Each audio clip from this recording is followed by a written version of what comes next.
Nagtaas ng ulo si JJ. Tumingin sa math formulas sa pisara. Automatikong sumagot ito. Tuwang-tuwa siya. Mabilis na kopyahin ang sagot. Mula noon, kahit anong problem, basta titingin siya, papasok sa isip ang mga sagot. Di lang ito ang ability niya. Habang nanonood siya ng football game, nagulat siya. May liwanag sa mga paa ng players. Kahit ang paghagis ng bola may parabola. May precise angles pa. Galing. Isang larong football. Ginawa niya itong math formula. Dahil sa ability niya, nag-apply siya sa team. Ang batang puno ng kumpiyansa. Binigyan siya ng chance ng coach. Nagpalit siya ng jersey. Handang mag-show off. Sabi ng teammates niya, protektahan mo lang ang sarili mo. Kakasimula pa lang, ipinasa sa kanya ang bola. Parang baliw ang pagkalkula ng utak. Nakita niya, isang teammate ang tumatakbo sa open catch. Nang kalkulahin ang bilis ng kalaban. Nang ihagis ang bola, automatikong inaayos nito ang anggulo. Confident niya, ihagis ng diretso ang bola. Tulad ng inaasahan, napasa ito sa mga teammates. Nagulat ang lahat. Akala nila skinny boy lang ito. Di ine-expect na sobrang lakas niya. Kinilala siya ng lahat, mabilis siyang tinawag ng coach. Inanyayahan siyang pumirma, sumabog sa tuwa ang bata. Pero ang hindi niya alam, nagbabago na rin ang ina. Nadiskubre ni Steph, mas mabilis siya kaysa sa isang kotse. At parang tumigil ang oras. Kapag dumadaan sa kotse, isang touch lang ng belt, nabasag agad ang rearview mirror. Agad namang huminto ang babae. Nadiskubre niya, nakarating ng libu-libong milya ang layo. Kung gamitin ito mag-deliver food, monthly income ay 100,000. Excited niyang ikinwento ito sa best friend. Di naniwala ang best friend. Ang drama sa TV na ito. Paano nangyari sa kanya? Nakita ang doubting friend. Agad siyang nag-flash. Nagdala ng toy mula sa bahay ng friend. Napatulala saglit ito. Nais ay verify ang superpower ni Steph. Aabot sa 602 km/h ang takbo ni Steph. Di nararamdaman ang limitasyon. Bilisan ulit. Mag-run down the lap. Ang bilis ay umabot sa 718. Tinanong siya kung kaya niya mas mabilis. Tinapakan nito ang gas pedal. Hindi lumabas sa speedometer. Binilisan ni Steph ang pagpreno. Isang malaking butas ang natapakan sa lupa. Suggest sa kanya ang food delivery. Baka maging best employee siya. Simula noon siya ay kumakain ng maraming pagkain araw-araw. Napakabilis ng digestion. Kahit gaano karami kumain, payat pa rin. Nang nakuha ang power, mas madali ang buhay niya. 2 to 3 seconds lang. Maglinis lang ng bahay.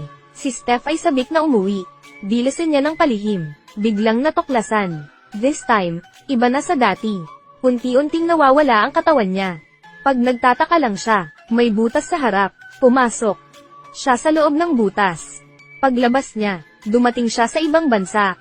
Dahil din sa pagkakataong ito, hayaan siyang mag-travel in time. Makapunta siya sa ibang lugar sa isang iglap. Ngunit hindi niya alam, nagbago na rin ang asawa niya. Natuklasan ni Jim. Makakahuli talaga siya ng bala. Inagaw ng isang preso ang baril ng pulis. At tinutukan ang babae sa tabi niya. Hindi man lang iniisip, direkta sa harap ng kasamahan. Mabilis na napasuko ang preso. Wala ring nasugatan. Nagtanong ang babae, saan napunta ang bala? Di niya alam ang isasagot niya. Gulat na naglakad palabas. Dahil sa bala na iyon, sinalo niya bigla. Di siya makapaniwala sa nangyari. Sa baseball field, gusto niya subukan ang superpower. Ang serve speed ay hanggang 70. Pindutin ang start button. Naghanda lang siya. Tumalsik ang baseball. Di siya nang ahas na kunin ito. Nais niya sumubok ulit. Nang lumabas ang second ball, mahigpit niyang hinawakan ang bola. Sa oras na ito siya ay nasa sabik. Tinawag niya si George. Gustong magpakitang gilas. Na-adjust niya ang serve speed sa max. Nanginginig ang machine. Isang putok lang. Ang bola ay madaling mahuli. Dinurog niya ito. Nag-aalala si George. Di nakapaniwala. Akala magic tricks ito. Ilang beses nag-perform ang si Jim. Nahuli niya ang baseball. Di makapaniwala si George. Pinalabas ni George ang baril. Hayaan si George na barilin siya. Di tanga si George. Kung mamatay si Jim, baka ikulong siya. Pero biglang tumunog ang pistol. Nasalo ni Jim ang bala. Nakatingin sa bala. Excited na excited si George. Dinala niya si Jim sa gusali. Gusto niya tumalon si Jim. Subukan kong makalipad ito. Nag-try rin si Jim. Buong tapang na tumalon patungo sa bubong. Di kailanman naisip, hindi siya lumipad. Tamang-tama sa lupa. Tumingin si George sa hukay sa baba. Sobrang nag-aalala. Biglang umakyat si Jim mula sa malaking hukay. Nagpapatunay na di siya marunong lumipad. Parang immortal siya. Tumingin si Jim sa itaas. Tumalon sa abot ng makakaya. Ang magaan na pagtalon na ito. Tumalon ng ilang daang metro. Kung sumali sa Olympics, mananalo siya talaga. Sa gayong mga superpower. Gustong maglaban sa criminals. May nakita siyang sunog. Nasa lugar na ang mga bumbero. Isang bata ang nakulong sa loob. Kritikal ang sitwasyon. Walang oras para isipin ito. Diretsong tumalon sa bubong. Hinanap niya ang hagdan. May nagngangalit na apoy sa ibaba. Walang pakialam si Jim. Sumugod direkta sa apoy. Hindi saglit. Iniligtas niya ang bata. Lumabas siya sa apoy nang hindi nasaktan. Nataranto sila. Di pa alam ni Jim. Mas lumakas ang apoy. Ang goal ng gangster ay gamitin ang apoy para lumayo ang pulis. At looban ang bangko sa kalye. Napatay nila ang security guard. At Itaboy. Di nila naisip. Sumugod si Jim sa pinangyarihan. Di man lang siya pinansin ng mga tulisan. Tapakin ang gas pedal. Gustong Itaboy si Jim. At handa na si Jim. Ihinto ang sasakyan gamit mga kamay. Pero immortal ang katawan ni Jim. Di nasaktan. Naalala niya ang mukha ng magnanakaw. Natunton niya. Sa wakas ay huminto ang isa sa kanila. Ang magnanakaw ay mayabang. Payuhan si Jim na lumayo. Di aalis si Jim. Nawala ang magnanakaw. Flash sa likod ni Jim. Nagpaputok. Nasalo niya ang bala. Nagte-teleport ito. Nataman siya ni Jim. Pero nawala ito agad. Nahanap siya ni Jim. Itapon siya. Hinampas ng malakas sa sasakyan. Nakita niya ang baril sa lupa. Sumugod patungo kay Jim. Nais pigilan ni Jim. Ngunit dumiretso ito sa wala. Nakuha ng magnanakaw ang pistol. Flash sa likod ni Jim. Nilagay ang baril sa likod ng ulo niya. Maraming siyang salita. Habang nagna-nonsense talk, napatumba sa isang putok. Isa pala itong pulis. Matagal na niyang hinahabol ang lalaki.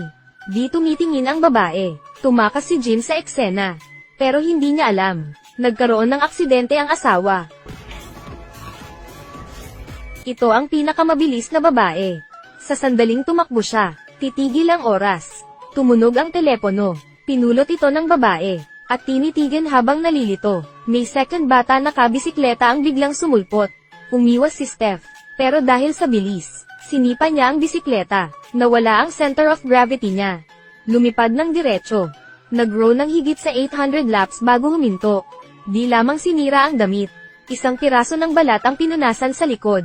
May isang himala ang nangyari. Mabilis maghilom ang sugat sa likod. Ang aksidenteng ito, na-awaken ang self-healing niya. Sila ay mga normal na tao noon. Nakatagpo ng bagyo sa paglalakbay.